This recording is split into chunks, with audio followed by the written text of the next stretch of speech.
Ito si Leia ang top isang global na iyakin nag 5 versus 2 kami kasama ang mga kaibigan niya at ito ang mga nangyari.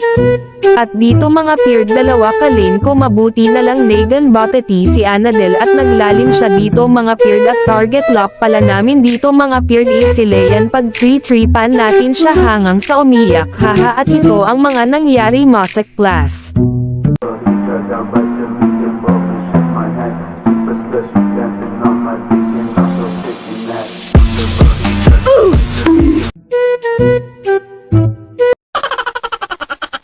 Di joke lang pala yun pero ito na seryoso na so naglalim siya dito kaya napatay at isama na natin tong sinadal sabay tip haha di joke lang.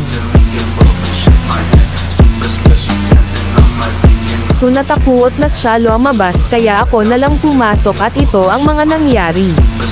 Napatay ko pa sila dito at naiinis na yan si Leia.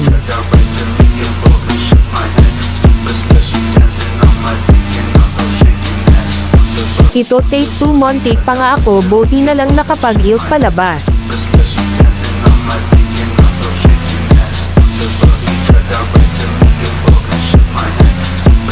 At ito ang last part siya lang talaga target ko dito sa game kaya ano pang hinihintay nyo laro na.